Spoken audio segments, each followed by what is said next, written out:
సరిగా 2026 one of the best thing. ఎందుకంటే మీకు H1 రావాలంటే మీకు ఇదే బెస్ట్ ఆపర్చునిటీ. ఈ 100K రూల్ అప్లై చేయడం వల్ల అవుట్ సైడ్ ద కంట్రీ నుండి ఎవరు అప్లై చేయరు. సో దానివల్ల మీకు హై పాసిబిలిటీ ఉంది, లెస్ నెంబర్ ఆఫ్ అప్లికేషన్స్ వచ్చే ఛాన్స్ ఉన్నాయి. And last time around 4 lakhs ఇంత వచ్చినట్టున్నాయి, అరౌండ్ 400,000.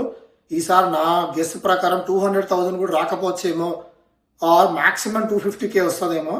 సో ఈ పర్టికులర్ ఇయర్ 2026ని ప్రాపర్గా యూటిలైజ్ చేసుకొని రైట్ అవే జాబ్ కొట్టుకొని మీరు మార్చ్లో అప్లికేషన్ పెడితే మాత్రం there is a high possibility మీకు ఆల్రెడీ కంట్రీలో ఉన్న వాళ్ళకి H1B రావడానికి, పిక్ అవ్వడానికి ఇది one of the most important year. Next ఇయర్కి మళ్ళీ ఈ రూల్ కంటిన్యూ చేస్తాడా, అప్లై చేస్తాడా అనేది there is no guarantee.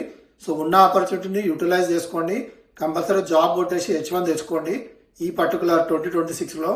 So మళ్ళీ ఆపర్చునిటీ దొరకదు. అండ్ ఆల్సో జాబ్ మార్కెట్కి బయట కంట్రీకి వచ్చే వాళ్ళకి 100K అప్లై చేస్తున్నాడు కాబట్టి ఆబ్వియస్గా 40-50,000 పీపుల్ యూజువల్గా ఎవ్రీ ఇయర్ H1Bలో బయట కంట్రీకి వస్తారు. వాళ్ళు ఈ ఇయర్ రారు కాబట్టి 2026లో